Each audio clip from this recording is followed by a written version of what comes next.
Big up, everyone. Hope you're all well. Another panel debate show. 12th man's back. And we have got Don joining us very, very soon.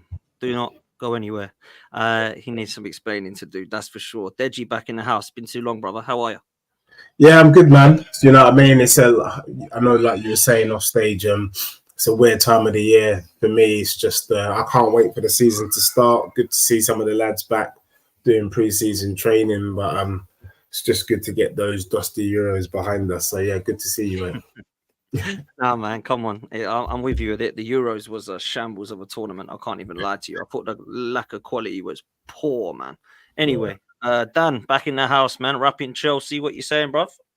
Yes, mate. Good to be back on. Good to be here with the panel as well. Hope we're all doing all right, boys. Yeah, I'm the same boat as Deji, man. I thought the Euros was dreadful, bar a couple of games, really. So I'm glad it's over.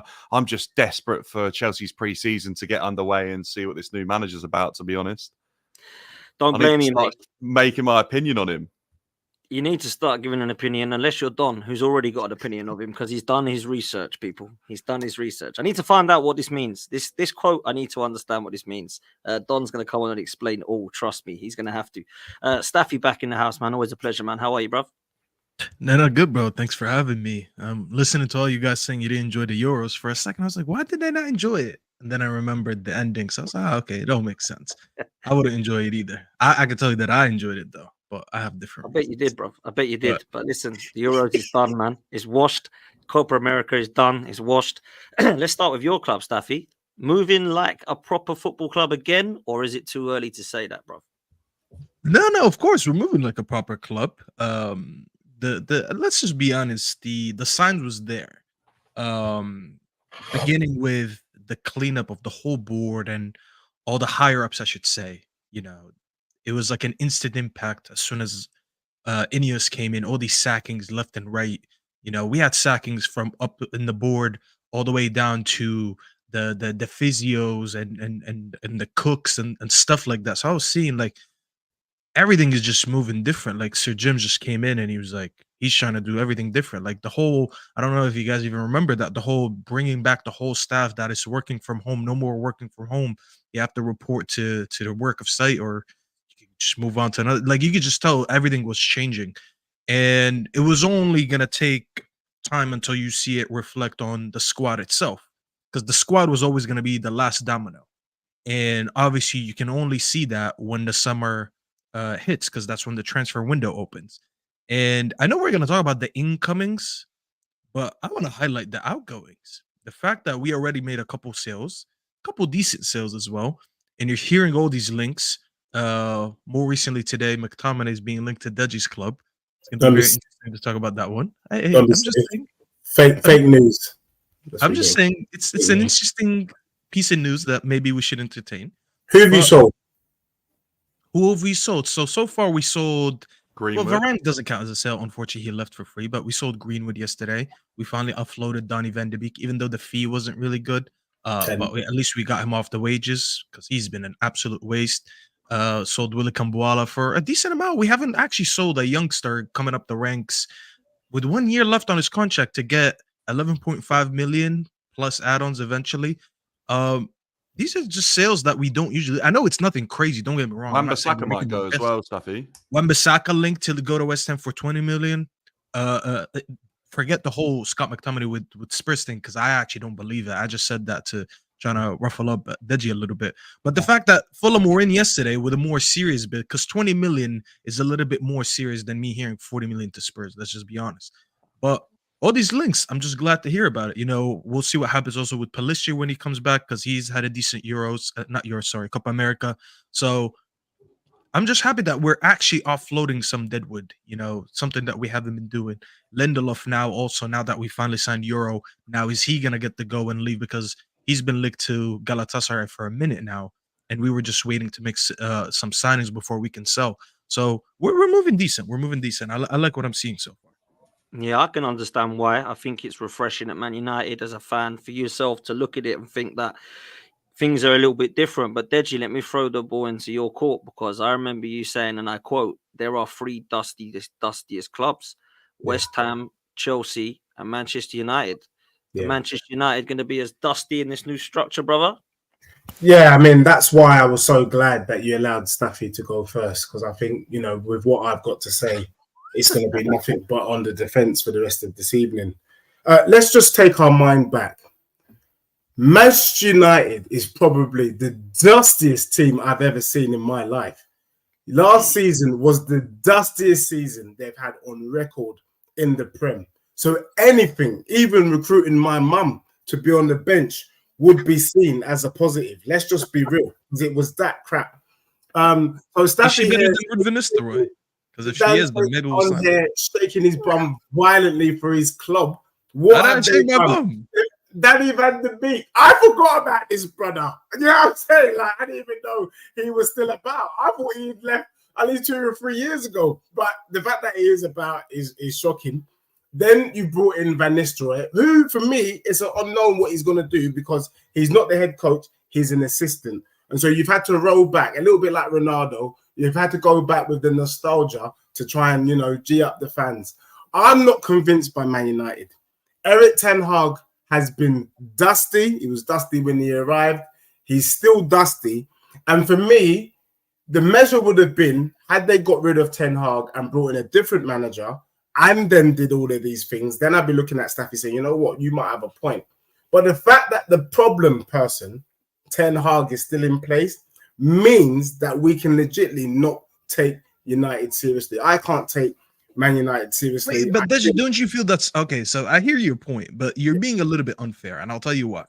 Okay. The question to me was, are United moving like a big club? And I said, yes, from the little bit that I've seen, these are things that You're moving like decisions. Well, just one second. These are decisions that we haven't been making right in the last few years.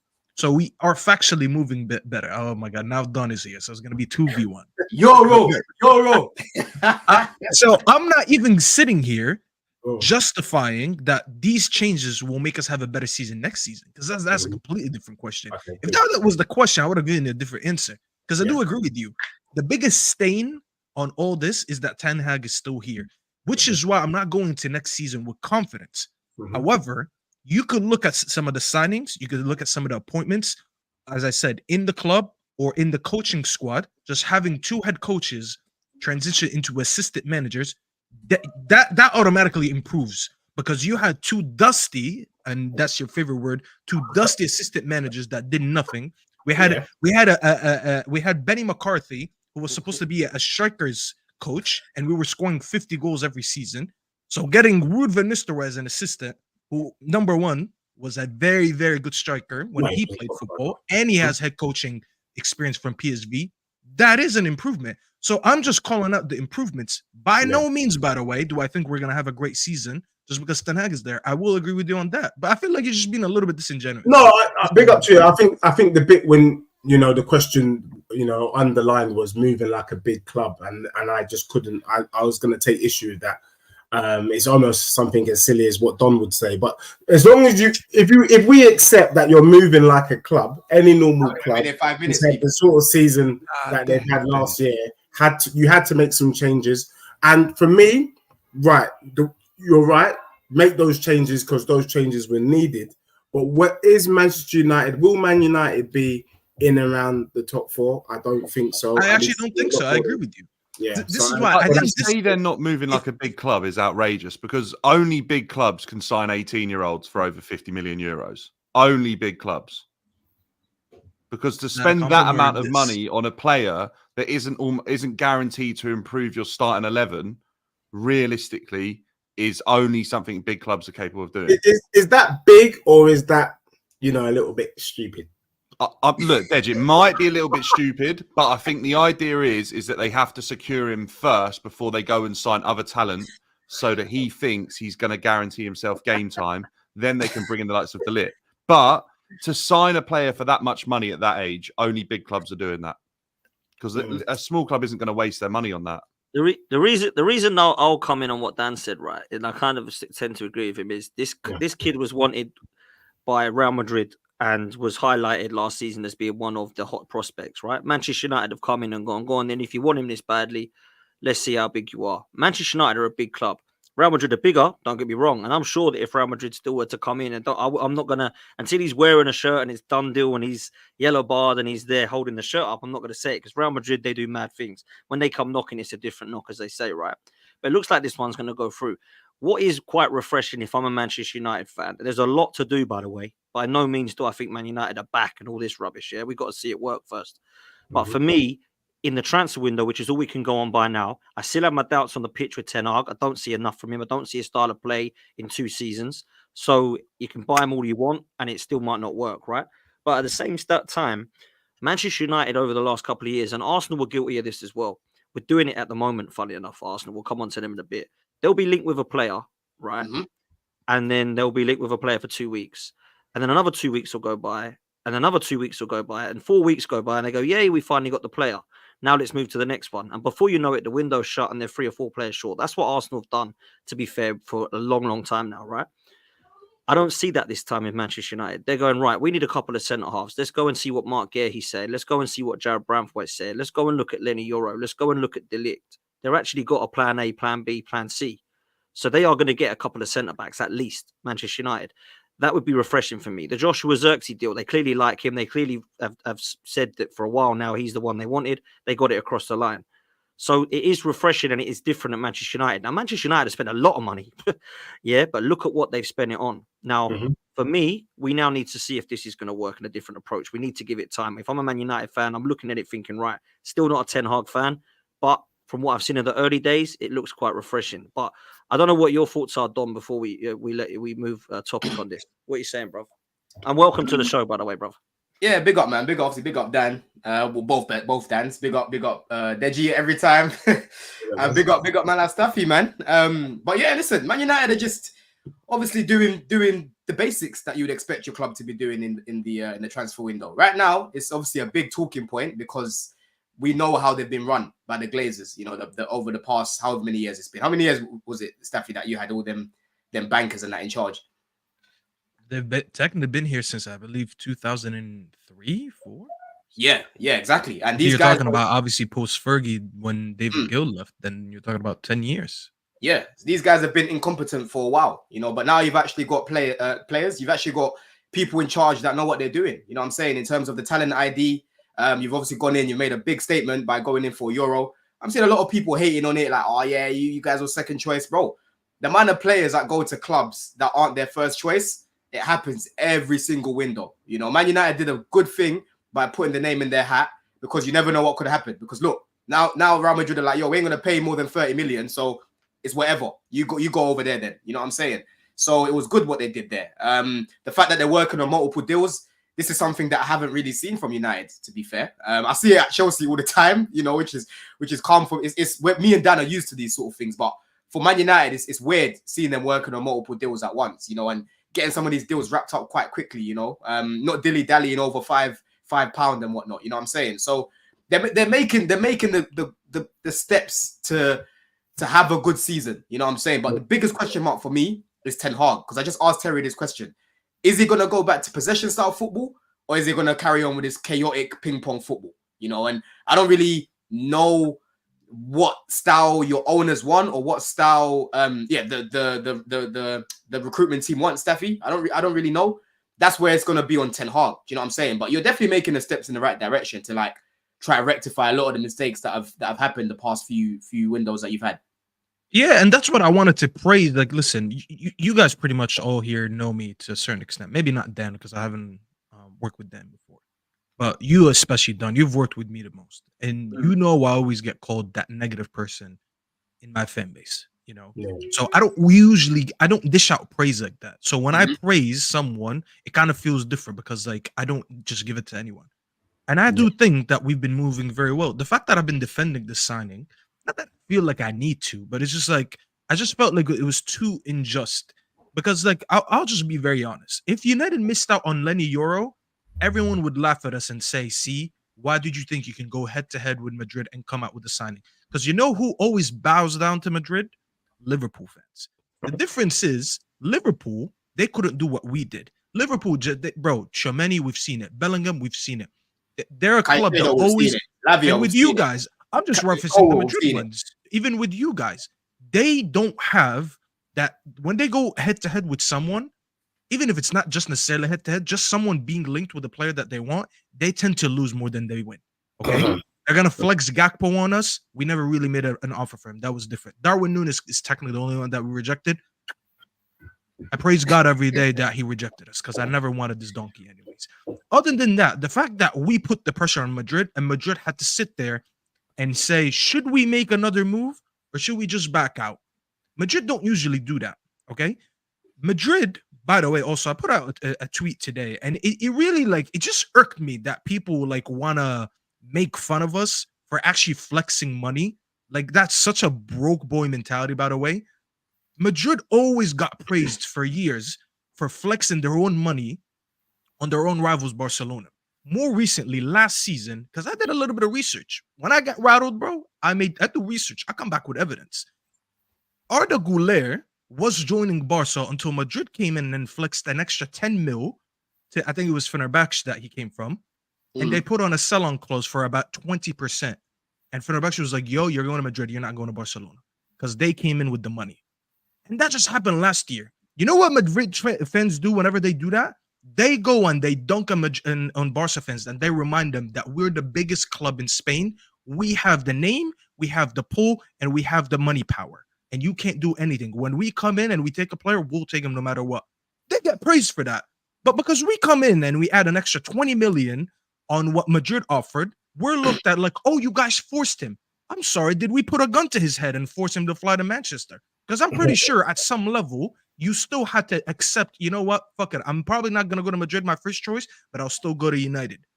And it's still a good place to go. I don't know. And it's still a good offer for me. People now, this is what people do with Chelsea, though, Staffy. They start to act as if Chelsea are now a small club. Like Man United is still a big club. Yeah, you might not be able to attract the top of the top, like the Mbappes and that. But to a player like Euro, okay, cool. Real Madrid is the pinnacle of football. Yes, you can't get any bigger than Real Madrid. But to then fall back to a United instead of like they're moving like he's falling from a Real Madrid to like a fucking Brighton or something. You know what I'm saying? Bro, you're gone from a big club to another big club, bro, and Premier League football. You know what I'm saying? What club to what club? From a big club to a big club, bro.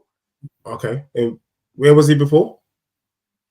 Where was he before? He's playing for was it Lille, wasn't it? Is that about Euros? Yeah, he's at Lille. Is that Lille? Yeah. So what? You trying to say Lille's a bigger club than United, did you?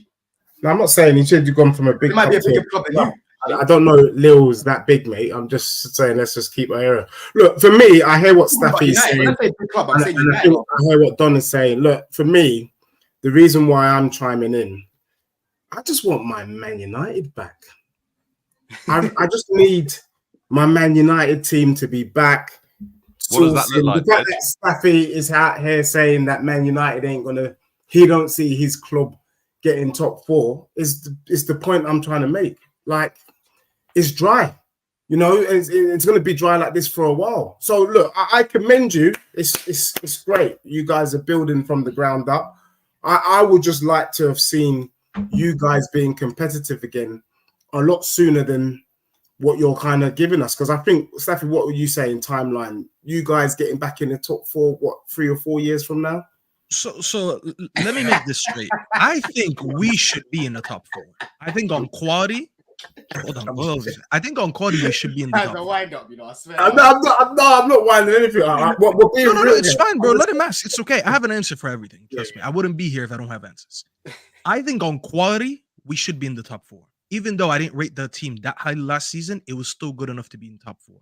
Okay. The reason I don't think we'll be in top four, it's not really down to anything outside of the manager. I just know that this manager, I've seen enough from him in 2 years that no matter what tools you're going to give him, he's going to misuse it. If I give you a hammer and you try to saw a tree with it, it's not really the tool's fault. It's your fault. You know, he just doesn't know how to use his tools. I've seen it before. So I know that will happen again eventually. It could happen earlier this season, it could happen later in the season. However, what makes me a little bit happier is that we are actually improving the foundation to when he eventually gets sacked, which I'll put my money on it next season, that we will be having talks again about Ten Hag getting sacked. We can leave a better squad to the next person. Also, the reason I was happy with the appointments of the assistants, aka Rene Hecke and Wood van Nistelrooy, that when we hit adversity again and all the Ten Hag inners come out and say, well, we can't sack him because who are we going to get mid-season? Are we going to go for an interim again? I'm going to be like, hold on. We have 2 head coaches that are already on the coaching staff that have managed first teams in Holland before. Ruud van Nistelrooy won a couple trophies before, and he's been at United, so he understands the pressure of playing for United. He could be an interim until we actually go get another option. So they will not have excuses to when this manager fails again. That is the only happiness that I have. I am not denying the inevitable. The inevitable is that this guy's not good enough. But I'm happy that now, going into next season, when we hit adversity, there's going to be an easier way to get out of it. And the minute this guy's gone, I expect us to go up. I think December is going to be an important checkpoint for you guys, Staffy. Yeah, I think that's gonna let you know, innit? Because Ten Hag might find himself gone by then. You know why, Don? Because his guys are giving him a pass in season 3. He's gone by December, bro. No, but hear me out, Don. They're saying because it's his 3rd season. So sorry, it is his 3rd season, but they're not mentioning that it is his 3rd season. They're giving him like an automatic reset because of Ineos. Where I'm like, I understand that a lot is changing right now, and we're technically in a rebuild, but he's still there. It's season 3, and most of the players that he started with are still there. You would automatically expect improvements by year 3. I don't like this notion that he gets a clean slate because no. You don't get a clean slate because I don't care who changed in terms of players. Some of these players have been with you for 3 years. You should have improved them by now, and you should have, by year 3, they should know how you want them to play by now. So if I see Onana struggling to build from the back and he goes long because he has no options, I'm not going to be like, oh, well, hold on. Ineos just came in, so let's give Onana time to figure out how we build from the back. No, because by year 3, your goalkeeper should know what to do. Your center backs, if your center backs on the build-up are not positioned correctly, or your fullbacks are not either sticking wide or inverting based on what you want them to do, I'm not going to be like, well, hold on, guys. Ineos just came in a few months ago, so let's give them time. No, because these fullbacks by year 3 should know where to be. The DM should know where to be. The wingers should know where to be. Everyone on the pitch should know what the instructions are. You're spitting facts. Ineos are just there to improve the quality. That's it. But the instructions should have been there. You're spitting facts because right now for Ten Hag, it's not on you guys to just now blindly say, yeah, Ineos have come in, there's new players, we start again. No. Ten Hag, he's the one that needs to build that trust again. He's the one that's got a lot of rectifying to do. He needs to prove people wrong, people like Staffy wrong, because that guy should have been out of a job. You know what I'm saying? He's got a lot of rectifying to do. So for me, I don't look at it like, give him a full season. If it's not working out, you've got to be gone by Christmas and then bring Venice. I agree, and I think that will happen if we're seeing nothing at Manchester United in that time. This new structure cannot just keep giving this guy time. They've got to come in and be ruthless because this is Man United. It's not Everton, right? Mm-hmm. This is one of the biggest clubs in the world, and they're already miles behind. So this has got to work. I want to bring in a couple of super chats, and I want to move to Chelsea because I know we don't have long for some of you tonight. Where are we at? These first 2 super chats here. Blaze, as said, I'm sorry, but after seeing that Rosenborg game, it tells me that Ten Hag still had no tactics. So I don't know why Saeed is talking about top 3. Yoro is good, but relax. Allow Saeed, bro. Saeed just lives the moment. Yeah, Saeed is one of my faves. And he is also one of these guys who's like, wow, oh dear, wow, oh dear, as well. So, yeah, let's just calm sometimes. But big up to Saeed, man. I love him. Donny LFC, Liverpool fan, says, Madrid have not been spending big money on players. So I've done what they've been doing, let contracts run down, as Chelsea have found out. Okay. Interesting. Let's move to Chelsea, shall we? Because Don, I got, was settling down last night. Got a nice message from Don, slating Arsenal. I mean, I actually agreed with him, to be fair. I actually agreed with him. And there's not often I don't disagree with him when it comes to Arsenal. But when it comes to Chelsea, I don't always agree. Now, I've got Dan on here. And I think when I've spoken to Dan, Dan's quite different to Don in terms of how he talks about his club. But I think there's some similarities slightly. But I want Don to explain what research he has done on Enzo Maresca that gets him so excited, because Deji will tell you, when we did shows all last season, I never heard Brother Don tell me about Enzo Maresca. I know that he wanted De Zerbi. I know that he wanted, I don't know if he did actually, but I know that your fan base wanted. I wanted De Zerbi. I did want De Zerbi, you're right. Yeah. But I don't know if you wanted Flick, but a lot of your fan base did. I never heard any Chelsea fan say they wanted Enzo Maresca. So I No. would like you to explain why you're excited, and I would like you to explain your research that you've done that gets you well excited by the Leicester head coach, brother. Please. Just before you add that, I don't think we heard even Wimbledon fans say they want Maresca. We didn't even hear Leicester fans, Deji.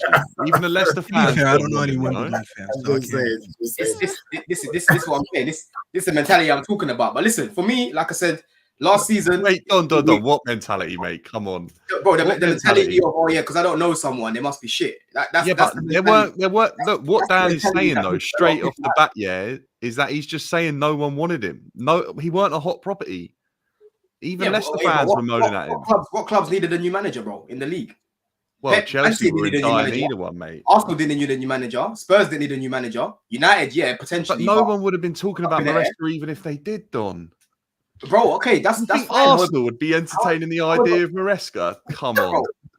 They literally entertained the idea of a guy that had no experience whatsoever. Not even 18 Serie A clubs would have considered the idea of Maresca because of how poorly he did at Parma. Oh, really? I guarantee you, mate. Oh, okay. Guarantee you. But you've done your research, so let me know. That's fine, innit? But anyway, as I was saying with Maresca, bro, the main thing that I spoke about last season, me and Dan did a hell of pods together. Deji, we've done a lot of pods together. I said, bro, Poch is a mismatch with the squad that we've got. I said, this manager does not know how to work with the tools that he's got. Very similar to what Staffy was saying with Ten Hag. You know what I'm saying? Playing bare people out of position, shit lineups, shit in-game management, shit mentality. It was a shit show. Yeah, and for me, I said, bro, we've got a lot of technical players, so we need to be playing possession-style football. That's why I was looking at De Zerbi, because I was familiar with De Zerbi. You know, obviously, we watched the Prem. I wasn't watching the Championship. Do you know what I'm saying? To even know about Maresca like that. But I knew Leicester were doing well at the time, because obviously, it was looking like they were going to get promoted straight away. But for me, the safe option that I was saying was De Zerbi, because obviously the Premier League experience. But the main problem that I had with De Zerbi was defensively, Dan. You know, I said going forward, we'll score a lot of goals, but on the transition, I see Brighton get caught out a lot because they press man to man and they leave a lot of space in behind. So there's certain games we might have to outscore teams because we're just leaking in too many goals. But at the same time, I said, yo, with the quality that we've got, I think defensively will be a little bit better. Then obviously Chelsea get linked to Maresca. I said, yo, what's going on here? I couldn't believe it. You know what I'm saying? Like you lot are saying, I had the same similar sort of reaction about it. I couldn't believe it. I went back and watched Leicester's games from last season to understand how he plays and the style of football that he plays. I could clearly see that this is a manager that's going to bring possession-style football and wants to work with a lot of technical players. You know what I'm saying? When I'm watching Leicester last season, in formation, it's basically a 4-3-3, but on the ball, it's a 3-2-5. So you had Harry Winks that was playing in the pivot with Ricardo Pereira that was inverting. You had Dewsbury Hall in front of him on the left half space with Ndidi in the right half space and then Vardy down the middle, right? And then you had Fatal and you had Mavididi playing on both wings. You know what I'm saying? And in terms of the amount, bro, these lot scored the most amount of goals in the league. You know what I'm saying? And they had the third best defensive record as well. And what I was seeing, also had the biggest budget and the best team. Bro, they lost Maddison and they lost what's his name? Doesn't matter, Don. They still had a Premier League level team. It doesn't matter. They lost their best player, bro. What do you mean? They still had a Premier League level team. Leeds had a bunch of Premier League players, but they didn't come straight. Don, they had like. Let me finish, so you can come back in. Let me finish because you're asking me for the research. I'm giving you the research that I've done, but you keep cutting me in, right? So, like I said, with how they were attacking, bro. Like I said, yeah, on the transition, bro, I can definitely see it working for the players that we've got because what Mavididi and Fatal were doing, bro, that's exactly what I want to see for our players, holding the width on both sides and attacking, yeah, from the midfield as well. Because last season, bro, I'm seeing bare games. I was with you, Dan, when Brentford away was starting 2 attackers, bro. Do you know what I'm saying? Maresca is an attacking manager.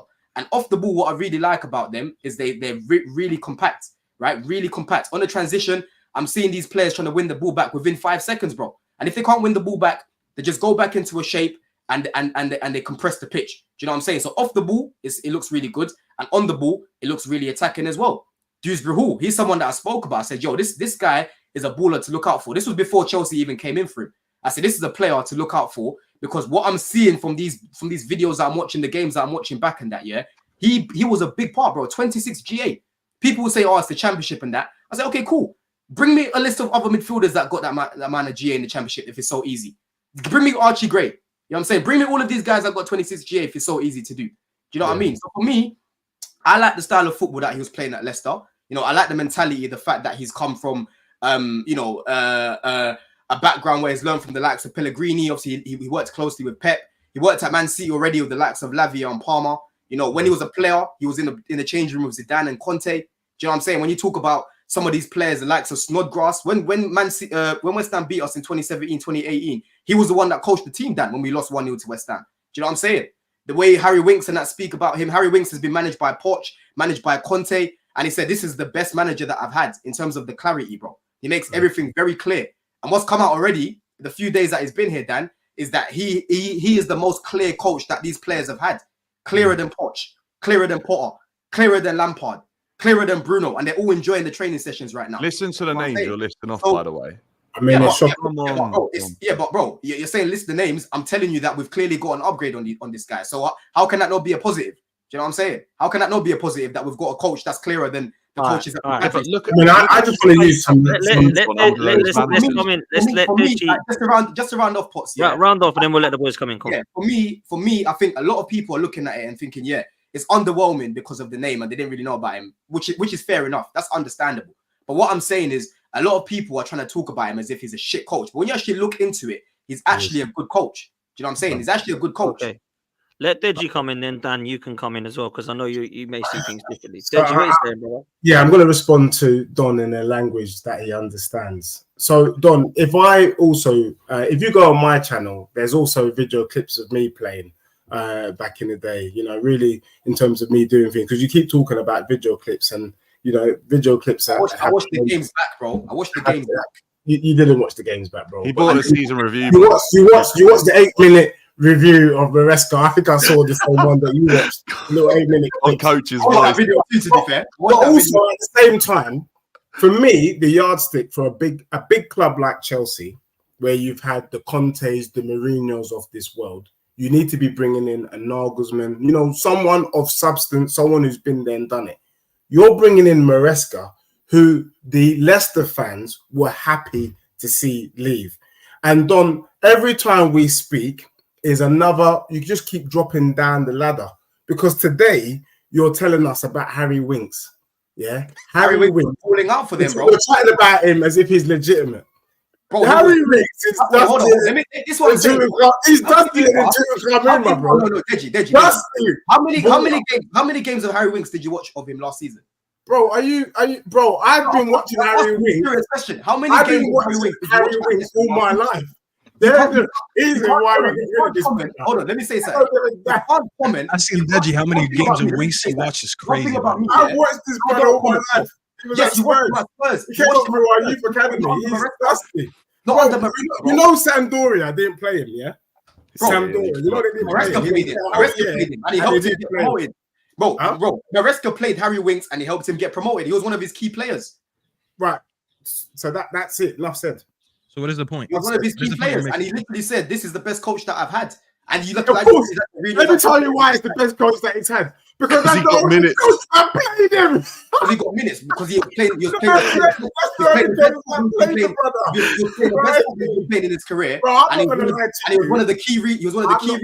Hold on, let me finish. No. Because you're not doing a banner thing. He was one of the key reasons why. It was one of the key reasons why. Let me be real. If I was under Pep and on the bench, and I was under you getting played week in, week out, I would say you're the best manager I've ever had. And in fact, everything coming out of your mouth, I fully understand. I'm just saying, bro. I'm just saying, Maresca, as a Chelsea fan, the way you're shaking your bum violently for this brother means that you do not want your club to be successful. I need United to be back. I need Chelsea to be back so that the Prem is interesting. And bro, right now, both of your teams can't make top 4, so there's no point chatting to you both. No, big up Georgie. Georgie's a Leicester fan, and I see him in my chat as well. Big up Georgie, yeah? They're laughing at Harry Winks. You told them, bro, he was one of your key players last season, bro. You told them, because you were watching your team week in, week out. Do you know what I'm saying? Yeah. And towards the end of that season, I spoke to some Leicester fans already. They spoke about how many big chances that Vardy, Daka, and all these guys kept missing, bro. You know, if you go check the underlying would stats, you be happy if we sign Harry Winks? But it's the chance creation that was the. You know what I mean? The way you're going on, mate, you're suggesting that if Harry Winks rocks up under Maresca, we've got the new Makaleli role for Harry Winks. We've got Enzo there who can replicate that role that Harry Winks played. Harry Winks did very well last season. All right, say Enzo gets suspended for like 10 plus games or something because of everything that's gone on. You have Winks. Well, Lavia's never played a game for Chelsea for 20 minutes, so how can you guarantee he's fit? What do you mean? How can I guarantee he's fit? You cannot guarantee that Romeo Lavia will be able to play more than 2 games for Chelsea because he hasn't done it yet. You can say that for any player. No, I can't because I can guarantee you that some players play more than 2 games for Chelsea. Then why did Lavia play the most minutes for any under 20 in the league before he joined Chelsea? Well, now look at him. He played because he joined a club that was riddled with injuries and a shit medical team and a shit manager that kept joined riddled with injuries, Don. But that ain't where we need to spoken about this before about how Poch was affecting a lot of these injuries, bro. I was at the game when Lavia came on against Palace, and it came out after that Poch's team got told he's not ready, but they still played him, and he ended up getting injured elsewhere. Do you know what I'm saying? I don't understand how you're backing Lavia to do that job when you literally haven't seen him play for Chelsea. And what did you do? Buy Southampton's DVD of the season to watch their games? I watched him at Southampton, maybe. And how many top clubs wanted this guy? Like, wait. Because I haven't seen him for Chelsea, I can't use my ball knowledge about what I've seen from. Well, I could have told you that Torres was decent at Liverpool, mate, and then look what happened.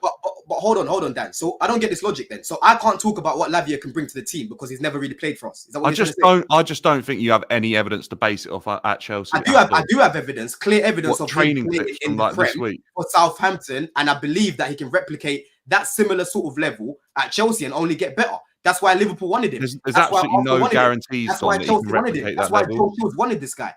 Like he got scouted by a guy that brought in Cole Palmer. So I don't get why you're being negative about being pessimistic about Lavia as if he's not a baller. I just don't think you have any evidence to suggest that he's going to perform for Chelsea next season when he can't even get himself on the pitch. And let's be real, Dewsbury Hall next season is going to. So we might as well not have this conversation then. If you're not pessimistic about the season and people not staying fit, let's not have this conversation then. I'm just being realistic, mate. We had over 20 injuries at one point last season. And we've now changed the medical team. And if you go check Leicester's injury record last season, for me, it was very good because of the possession style football where you're not running about in chaos, running about up and down playing ping pong football. That's why Arsenal barely had any injuries. That's why Man City barely had any injuries. You know what I'm saying? And if you go check, what's his name? James Justin and Ricardo Pereira, bro, their injury records ain't great, especially Ricardo Pereira. Not one injury between them last season. Not one, bro. Do you know what I'm saying? And I think the style of play helped them with that, So one of the key things that they even spoke about when they brought in Maresca is they're looking for a manager that's got a background of having a good injury record. Because we're riddled with injuries, Dan, like you're saying. So what? I understand why you're being skeptical and like 10 games. I understand why you're being skeptical, but before Lavia joined Chelsea, the guy literally played the most minutes for any under 20 in the league, bro. It was definitely a Chelsea problem when he came to the club. No, he came injured. So I actually like Lavia. I think he's a good player. I thought he was quality at Southampton. I think it was the season before last where they beat us. We drew 3-3. He was unbelievable in my opinion, right? So I think he's a good player. However, and I'll let you come in on this as well, Dan, right? Because I've got to see this Maresca more at Chelsea before I start to get too excited if I'm a Chelsea fan. I've got to say, I don't know if he's going to be good. I don't know if he's going to bang. I don't know if it's going to be absolute hell and he's going to do worse than Poch or Potter. I have absolutely no idea. So I've got to give it more time. But Don seems pretty excited. But Dan, you're not so sure, bruv. So to explain. It's not that, look, I understand the positives of him coming in. I think he is more suited to the squad. I hear that. I think Pochettino was a disaster from day one. I don't think it was ever going to work. Where I think the board have messed up is straight away Pochettino was a bad appointment because of the links to Spurs. They've kind of repeated themselves a little bit here because it's underwhelming again, the fact that we're talking about a guy with one season's that's positive in the Championship. Don't get me wrong, he's won a trophy, but he did it with a Leicester team that absolutely would have won the trophy with pretty much any other manager. I think Pochettino would have won himself. When Leicester went down, they were shocking. He had to rebuild that they team. lost 17 games. They lost wasn't it 17-point lead or something last season? They dropped. But when Leicester went down, they were shocking. With that logic, why didn't Leeds come straight back up then? Why didn't Leeds come straight back up then? If it's so easy, why didn't Leeds do it? They had a lot of Premier League players still there. Why didn't they? Well, what I'm saying is, hang on, I haven't finished. Don't worry about Leeds. I'm not bothered about Leeds. They went up in the playoffs. Leicester very nearly ended up there, but obviously, and you have to praise Maresca for this, positively turned it around for them at that point last season when they were in a questionable patch of form. So fair play to that. The issue is, though, I have no evidence of him in top flight football in terms of the Premier League or other Serie A. If he was there, I'm sure he was Serie B maybe with Parma. How are you forming an argument to suggest that he is going to be this really positive, great appointment for Chelsea when you've literally not even seen us play a pre-season game yet? I just think you're jumping the gun a little bit because you want to get your opinion out there first. I can use Poch and the basic mistakes the guy kept making consistently. That me and you have spoken about. I don't disagree with that. They got you to finish sixth. I don't see Maresca making the same level of basic mistakes at a consistent level as Poch. Right? Poch kept making those mistakes because he didn't know how to work with a team. But how do you know he's not going to make those mistakes? The main thing for me, right? Your belief is different to mine, clearly, right? My belief is that Maresca will know how to work with a team, which will lead to less basic mistakes like what Poch was making. That's my belief. Mate, why did Pochettino not make those mistakes in his career at Tottenham? So why did he make them at Chelsea? It's the same argument. The team was mismatched, bro. He was trying to play ping pong football with technical players. How is the squad still not mismatched? Because Maresca is a possession style manager, and the players that we've brought are technical players that want to play possession style football. I've answered that 1,001 times. So you think just because of that reason alone, we're in for a positive season, and Maresca is the answer to all the issues that we had last season? You've got the little intangibles in the game. If we don't start off the season well, how's he going to bounce back from it? Because he's at a big club. The pressure comes into it. They're the little intangibles, of course. You know what I'm saying? Something else happens during the season, as mad as what's happened with Enzo. How's he going to deal with the management and dealing with the harmony in the team? These are all things that you've got to take into place. But the main thing for me is what I'm seeing on the pitch. And what I want to see on the pitch... What have you seen?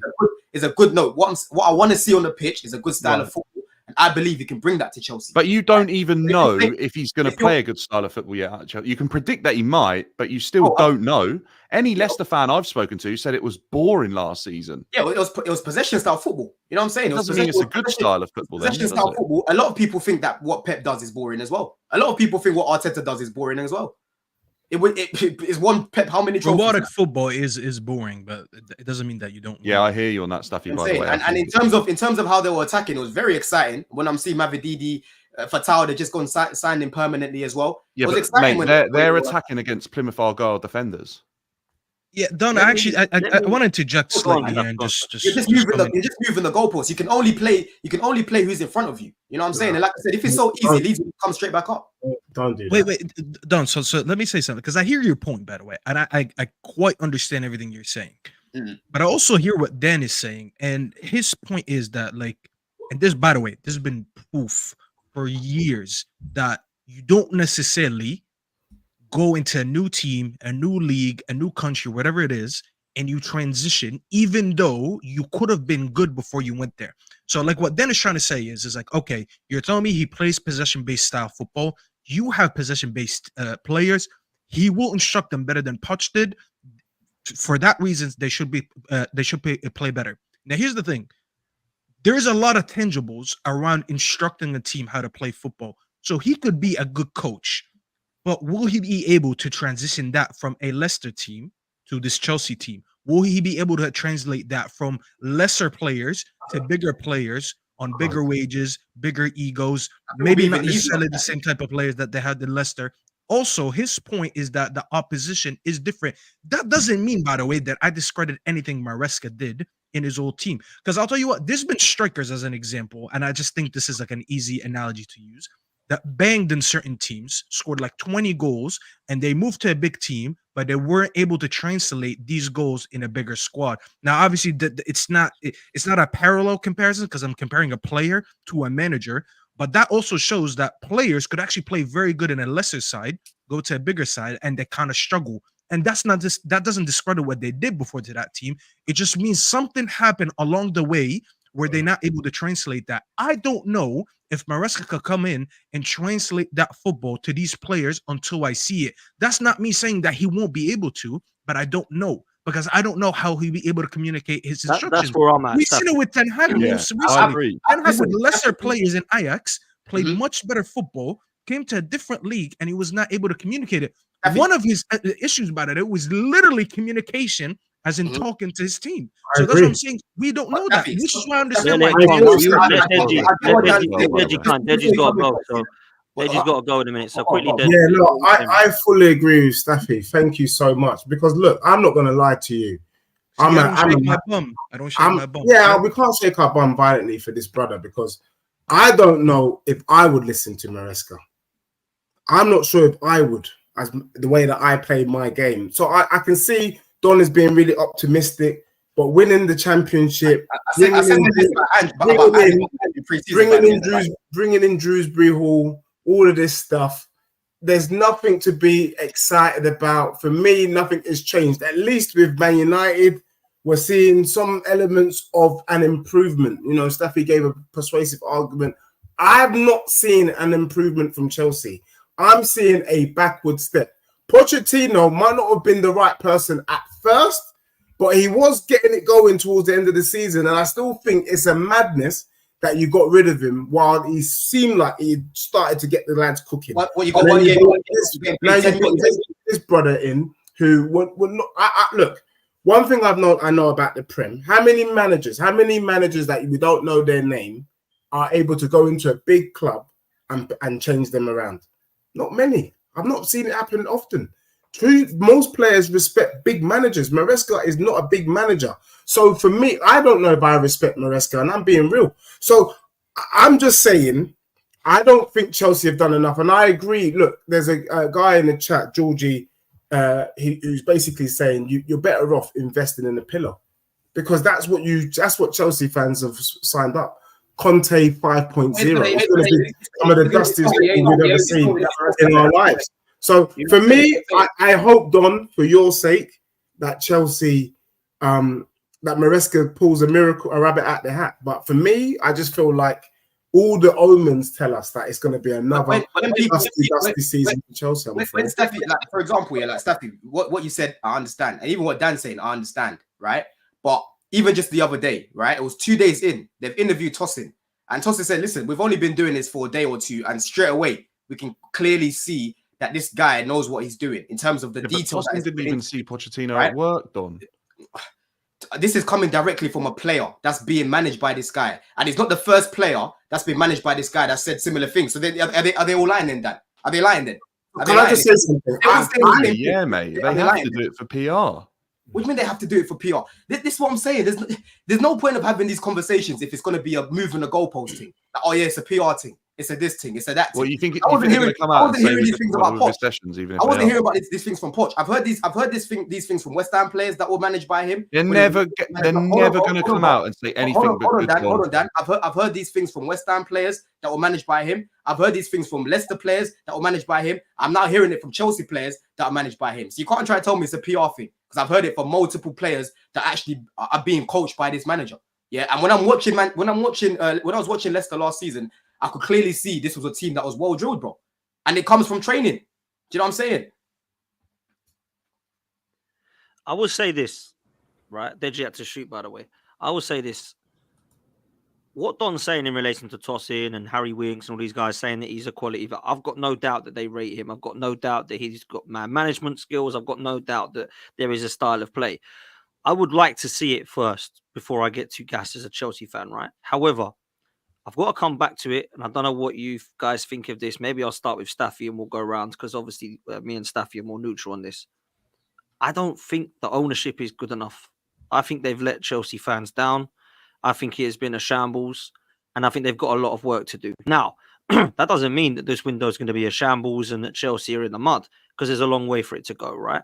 Chelsea need a goalkeeper. Chelsea need a striker. In my opinion, Chelsea need a left winger. I know that people like Mudryk, but he ain't for me. I think Chelsea need somebody in creative midfielder, unless they can keep Nkunku fit. He's going to play there or play Palmer there. And I still think they need another centre-half, if I'm honest with you. So that's where I'm at. We'll close on this kind of point because I know that we're all in a rush tonight. So, Staffy, what are you saying, brother, about the Chelsea ownership? I mean, I'll be honest. They've showed ambition, so I will never kill that. I think they've showed ambition. They showed that they actually want to have a proper team and make this club proper and compete for trophies and stuff like that. So I'll never down them for that. But however, obviously, I don't have an insight on the club more than Don and Dan do, because I do that with my club more. I don't really invest as much time digging deep into rivals. It's just not my thing. But I can look from the outside and just say that there is a, how do I say this? There's a fine line between being ambitious and being proper with your, like, you don't need to be a just an ambitious owner to be a good owner. You know what I'm saying? I feel like they still need to find a fine line between just being an ambitious owners and actually hiring the correct people that maybe are a little bit ruthless. They're not just making, like the flashy signings and the flashy this and flashy that and spending money all over the place to look like they want to win something. I've heard so many like complaints before from Chelsea fans about some of the recruitment, as an example, or some of the board, and they're like, "Well, they're not hiring the right people. They're not making the right moves and stuff like that. They're identifying the wrong people." And I feel like that is something that they still need to eventually figure out. I We think made, we Chelsea made will some good still go a signings. few We years. made Sorry? some very good signings, bro. Not necessarily just players. I mean, when I talk about, so like the manager is the biggest signing that's being questioned. Yep, You know what they I'm got saying? that wrong with Poch. They definitely got that wrong And with they Poch. got it wrong with Poch, and we still don't know if they got this one. Like going They got it for, wrong with Graham Potter and Lampard as well. Yeah, they got it there wrong you with go. Poch. Yep. I won't count And Lampard. He was just here as arguably, a they've temp. got it wrong with their interim appointment as well, because they've just wasted so much time. They But could you have know put a what, Dan? manager in Even place going instead for of Lampard Maresca, as well.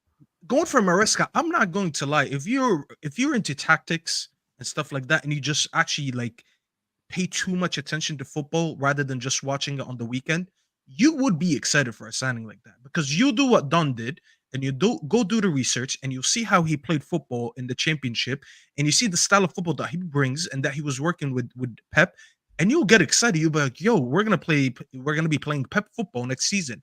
That is technically exciting. Like, I would be excited if at the thought of playing football like that. But that does not mean that it is the right signing, because we don't traditionally go for championship managers, even though I've defended it, but it's not something that's typical. It's not something that really happens a lot and it just pays off right away. You get what I'm saying? Like, it's a rare occasion where someone comes from the championship, goes to the Premier League, managing a top 6 club, and they actually do well. And that's the fine line that I'm trying to say between being ambitious and actually knowing what to do. Because I feel like if they get this one wrong again, I think there's going to be massive doubts. Because you're Yep. going to look at the signings they made. They went for the experienced manager in what's his name, in Poch, because technically he had the most experience. They went for the exciting young English manager in Graham Potter. They went for the club legend in Frank Lampard, and they went for the foreign manager, exciting upcoming foreign manager in Maresca. You have hit 4 different managers, and if this one fails, you're gonna look better. You're like, we failed 4 different times. All Staffy, 4 all different different approaches. profiles, by the way.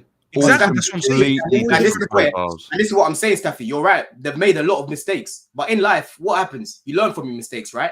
And they've Well, made they it haven't done, have in they? terms of, But in it will terms prove of that they yeah, didn't. yeah, Don. That's the point. there's no proof of that as of yet. But what I'm saying They've is, literally just what I'm sacked saying is, Vieira as well, by the way, I from have spoken Strasbourg. about I have spoken about the profile of players that I saw these guys have been signing the past however many months it's been. Yeah, I could clearly see that they like technical players. Yeah, from the likes of Gusto. You can even put Jackson in there, Enzo, Caicedo, all of these guys, Palmer. They're technical players. Lavia. Do you know what I'm saying? So for me, I kept saying, bro, we can't be playing ping pong football with these guys. So for me, it's a step in the right direction that they're bringing in a manager that plays possession style football, bro. You know, whether he works next season, time will tell. Do you know what I'm saying? But people that are saying, yeah, it's not gonna work because the championship manager, for me, is quite narrow-minded. This summer, I've said I'm being open-minded about the manager. I'm being open-minded about the players. Do you know what I'm saying? Because they surprised me when they brought in the likes of Gusto. I didn't know nothing about this guy. He went and, was one of our most consistent players last season after Palmer. Jackson gets more than 20 GA in his first season, and we paid like 30 million for this guy. Do you know what I'm saying? So you have to look at it like that as well, bro. You know, I get people being skeptical about things. I hear all of that, but I don't see this guy doing any worse than Poch, right? And people keep talking about Chelsea as if we've just come off of a season when we finished 12th. You know what I'm saying? In our last 20 games, Liverpool only picked up 2 more points than us, and we had a shocking manager. A shocking manager. Do you know what I'm saying? It's something to build from. A little bit of confidence to build from. The likes of Caicedo. I was watching this guy in Copa America. He's been balling out. I'm looking at Caicedo. This is Caicedo of old. Do you know what I mean? So I feel like people are just projecting what they hope to happen, because right now, yes, we finished 6th, and we could be in a worse position. I've seen us finish 12th. but we didn't even score more than how many goals was it, Dan? More than 40 goals we didn't even score that season. We scored 38 goals or something ridiculous. 38, Like 39 our goals. biggest problem last season was seeing out leads, right? And our mentality, because it came from the manager. And we kept leaking so many goals. So many goals. We score a lot of goals, but we kept leaking goals as well. I think our defensive record will improve with the likes of Tosin. You know what I'm saying? All these guys in the team now, and a better coach that knows how to set his team out off the ball. Poch didn't know how to set the team out off the ball. It was space everywhere, ping pong everywhere, bro. You know what I'm saying? But Don, do you agree that if he doesn't get secure Champions League football or win a trophy, that he needs to be sacked?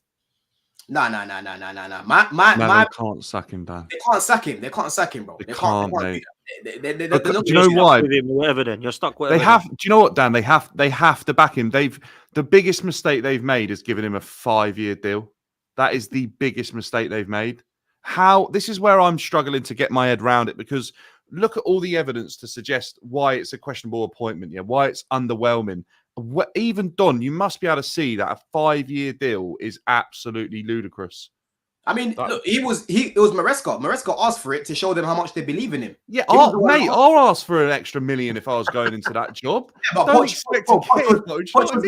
They went, oh, do you know what? Yeah, you can have 4 more years of that. Bro, listen, I respect mate. They put awful players on 7-year contracts. They're not learning that these long contracts aren't actually a positive. There's no point securing poor quality in for a long time, is there? Because then the asset just devalues even more. And that's does he get a free ride this season? Whatever, then you can come 12th. Yes, he has to. Mate, no. No one gets a free ride at this club, Dan. Like no one gets. He has to, Don. They've given him a 5-year deal, mate. Bro, yeah, but it doesn't, bro. I can't look at that and say, yeah, we should be challenging in 4 years' time. It doesn't work like that, bro. I genuinely think, yeah, Don. Until the personal relationship started breaking down last season, I think Poch had a free ride. And I think the personal relationships broke down rather than what happened on the pitch, because there were so many moments last season he deserved to be sacked and should have been sacked. And I think he was given a free ride. And I think, and if that personal relationship that he had broken down, like was reported towards the end of that relationship, I don't think he was given a free ride. One of the main things they kept speaking about was basically trying to give him benefit of the doubt because of the amount of injuries. They took that into account before pulling the plug. And there was a lot of people, because you know where it's not just one owner that we have now. It's not just Roman pulling the plug. You have to go to this guy and this guy and this guy. Some people were saying, yeah, get rid of him, while others were trying to give him more time. And we saw that with Graham Potter as well. That's the problem that you have sometimes with what do you call it when you've got all these people? Consortium. When you've got a consortium, not everyone's going to be singing from the same hymn sheet. So end of the season came, they grilled him for 6 hours. Why did you play this guy here? Why did you do that during this game?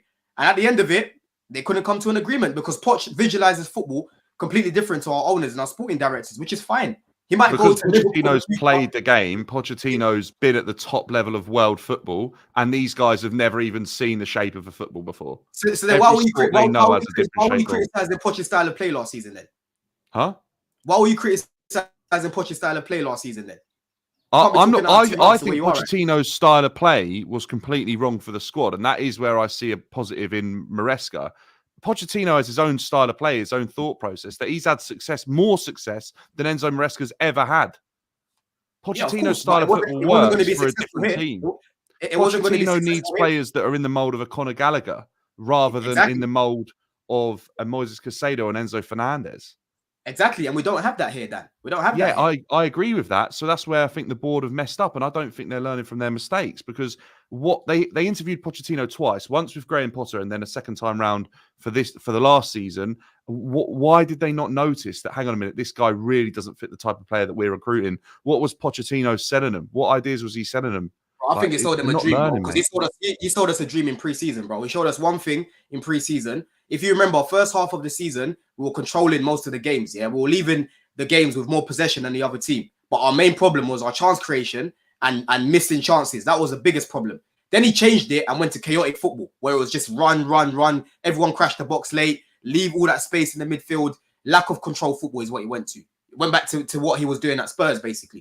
Do you know what I mean? So I honestly think he would win them. The same way he would win pre-season, I think he would win them as well, bro. Listen, we are going to. Say that again, bro. we are going to see what happens. Sorry, Dan, were you going to come in? Nah, I just couldn't hear Don. It was cutting out, I think. Oh, okay. I'm lagging So, a bit. for me, yeah, you're lagging a bit. That's all it is, bro. Listen, for me, I think if Chelsea get top 4 and then Maresca has done a good job. Now, it might change. The transfer window could be mad. You could go and get Diogo Costa in goal, Victor Osimhen up top. You could go and get Nico Williams on the left, and we're all talking different and thinking, wow, Chelsea definitely need to be going for like a title push now with those sort of signings, right? Things could change. But until I see that, I'm not going to change my mind. I need to see what this Maresca is about. And I've looked at Leicester, and to be fair, Leicester absolutely smashed it in the Championship last season up until the last quarter of the season where he did his best to throw it in the bin, right? But he picked it up. So let's just see what he's about, man. Looks like Leny Yoro is a done deal. Staffy, I imagine you're going to try and get off now to go over to do your breaking news show, which I'll redirect people Yeah, it's okay. to. I'm gonna do my show in a little bit.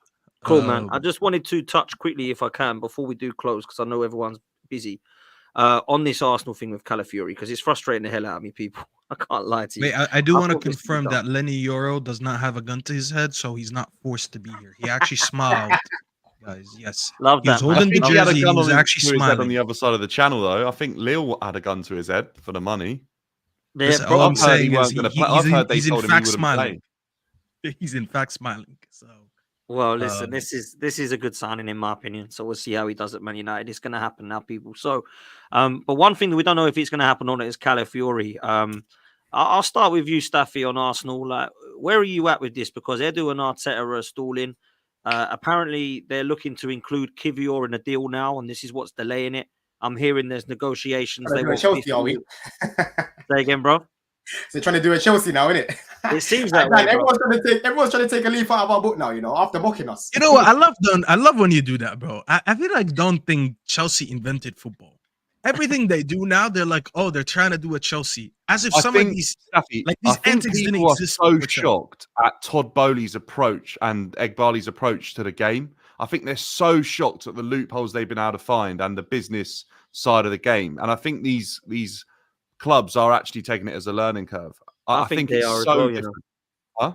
I think they are as well, you know. I think they are as well. Because I think they're people are probably looking it. at like, how on earth have they found this? And they've literally been in football 2 years. Yeah, you're right, bro. Stupid, bro. They're not stupid. You're right. Exactly. Well, they're not, mate. They're not. Nah. But listen, we just got to get this deal done, man. Like, real talk. Why are we hanging about? Let's just get it done. If they want 50 million, just go and Do you get it even done. want him then? I don't think it will. I don't think it will break down. No, I was asked this earlier. Do you think this is going to break down? There's a lot of more confusion about it. I thought to start with that it was Arsenal trying to scrimp and save £2.50. It sounds like there's a little bit more involved in it. Bologna were interested in allowing Kivior to be part of the deal. Kivior doesn't want to go there. There's also this 50% sell-on fee that Basel are owed. So they're trying to get as much money for that. So Arsenal were kind of told, yep, you can have him. Personal terms agreed. It's going to be 50 million euros. Now they want a little bit more, and that's what's stalling it. So maybe it isn't Edu mucking around as much as people like to sort of point the finger at him. I can see this one getting done. To answer your question, yeah, I do want him, Staffy, because I'm hearing good things about him. Califiori at left back, I think, would be a good thing. What does that mean for Jurriën Timber? Well, one, you need competition and a squad, but two, he's had an ACL and been out for 9 months. So to go and throw him in for 40 games might not be the best. So for me, I think Califiori would be a good signing. He's definitely one that can cover at left-sided centre-back. So if Kivior was to go, which it looks like he's probably going to go somewhere in Syria, then he'll come in to replace him. So I think this will be a deal that's done. Other than that, though, it's dead. Like Arsenal were linked a little bit with Mikel Merino. Arsenal have been linked with Nico Williams, but I think both of them have got their hearts set on Barcelona. If I'm true from what we are hearing in the sources at the moment, so it looks like Nico Williams could be on his way to Barcelona. There's been rumours of Eze, but nothing really concrete. There's still nothing about a striker. I'm not hearing anything from a Bruno Guimaraes or a Kimmich type signing from Arsenal in midfield to excite me yet. So at the moment, it's a bit meh, if I'm honest with you, Staffy. But I don't know what you think in terms of Arsenal. No, I wanted to ask you actually, as an Arsenal fan, what do you think the reason is for your slow business? Because you signed a goalkeeper, I believe, an 18-year-old. Actually, funny enough, I think we spoke about him last week here. Yeah. And that we didn't really pay much attention to it, but you did actually sign him. But that's your only signing right now. And if I'm correct, I've heard that you guys haven't been a signing since August of last year. Mm-hmm. So that means you didn't make any January signings, which I didn't even think of that. But now that I'm looking at it, I just want to know, what is the reason you guys have been slow on your business? Because last year you got praised for being proactive. You guys went in aggressively and got Rice. We all know what happened when City tried to come in late for Rice, but he already committed to Arsenal, so we praised you guys for that, obviously. But you're looking slow, and I'm not gonna lie. I thought for you to finish second place again, you'll come out all guns blazing again and try to secure the players, whatever players your board identifies as needed to go into this season and go and win it. And so far, you've been the opposite, and I'm a little surprised because if anyone has the most motivation to sign players, it's probably you guys because you're the closest to win the Premier League, obviously after City between all of our clubs. So I'm kind of confused what happened there. Yeah, and it's a really good question, and it's one that I can't answer. All I can say is that Edu and Arteta, I hope you know what you're doing, because the pressure on particularly Mikel Arteta, but also the board as well. If we don't get this window right, then boy, you better hope you win some silverware, because otherwise you need to get out. Like, real talk, man. I'm done mucking around. Like, I don't want to be coming second best all the time. There's a time. Is this your last season in pot? So he has to win something next season. There's no 100. context. He has to go after that. No context 100. whatsoever.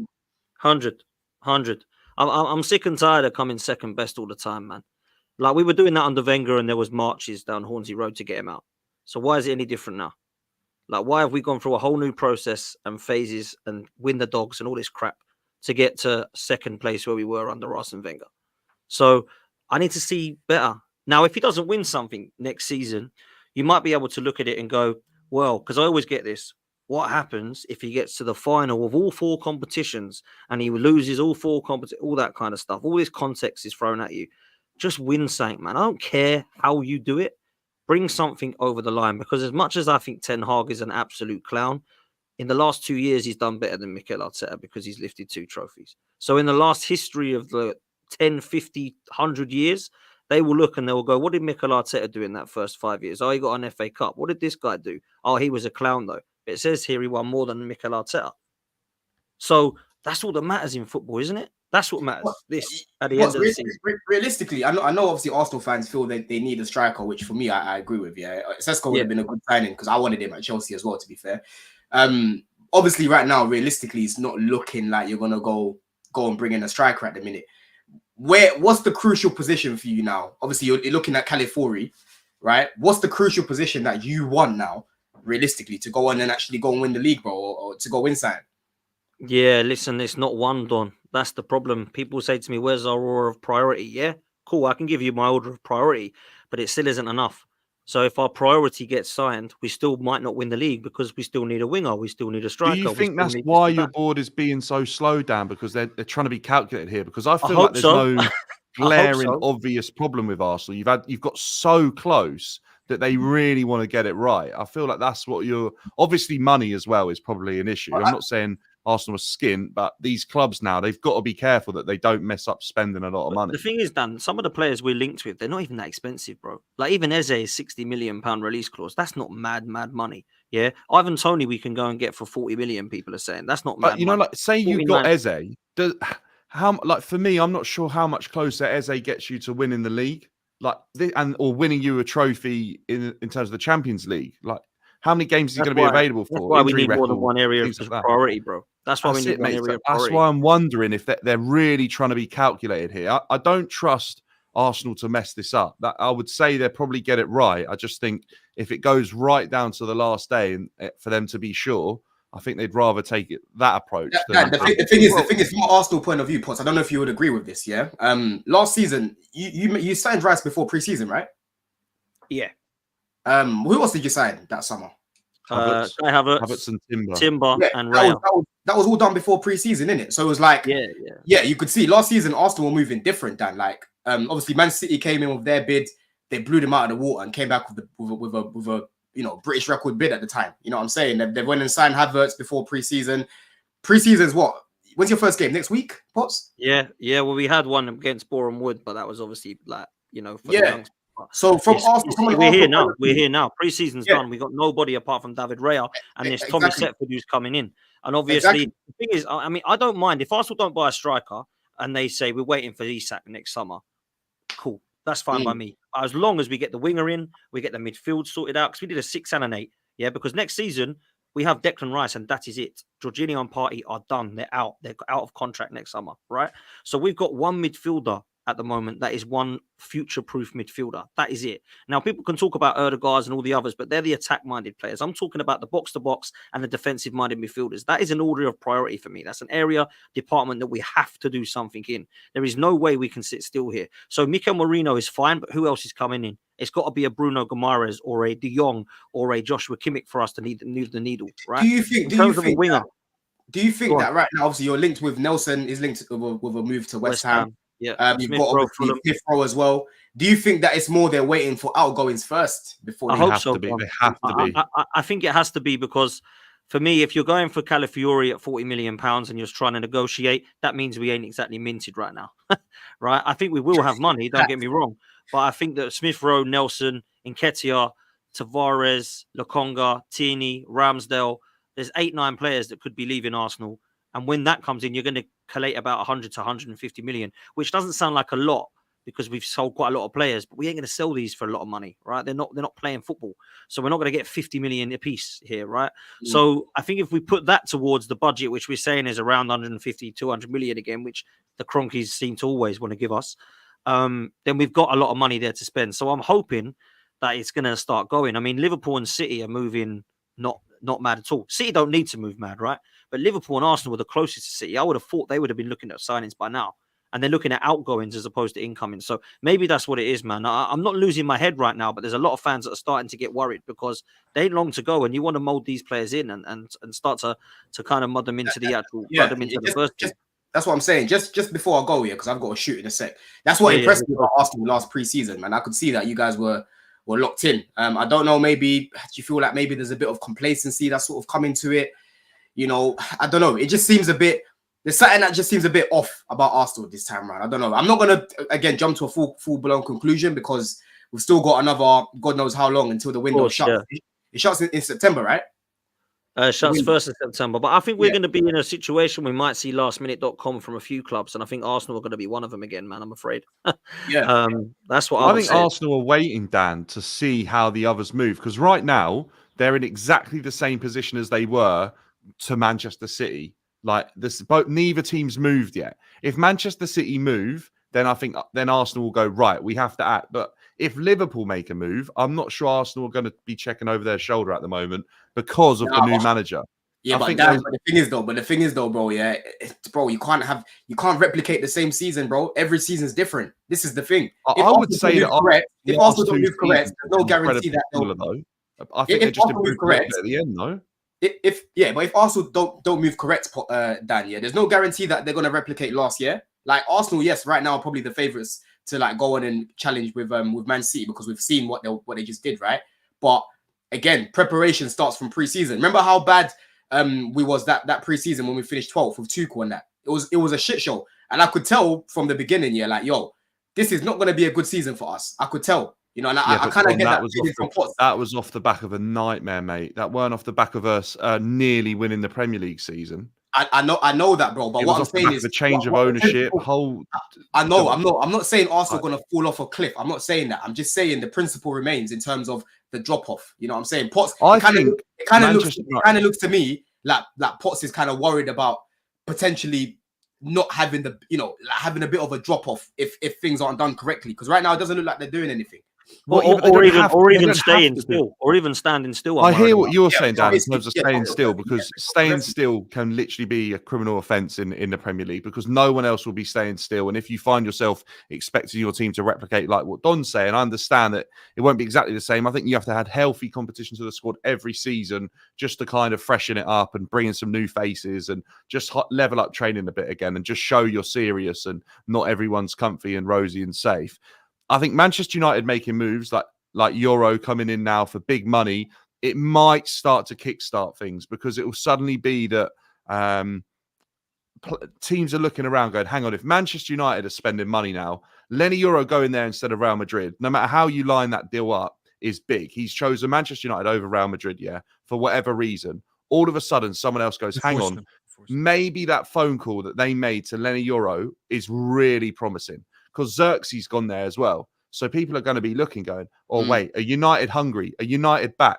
So Arsenal might look at that and go, right, hang on a minute. we might lose some of our targets here. We might start seeing Manchester United picking up the phone and getting involved, and we need to start moving as well. So look, it's not like you haven't been really busy. I think they probably identified that a centre back's needed, and they're trying to get that deal done. Maybe they're putting all their eggs in one basket basically for this Califiori deal. Get that done, move on to the next one. I don't know how it worked under Rice, Timber, and Havertz. Was it all done at the same time, or Havertz was done first because Right. Chelsea were like, yes, we'll bite your hand off. We done that quick, bro. Timber was done fairly quickly as it goes, as well, and he was probably most impressive in pre-season.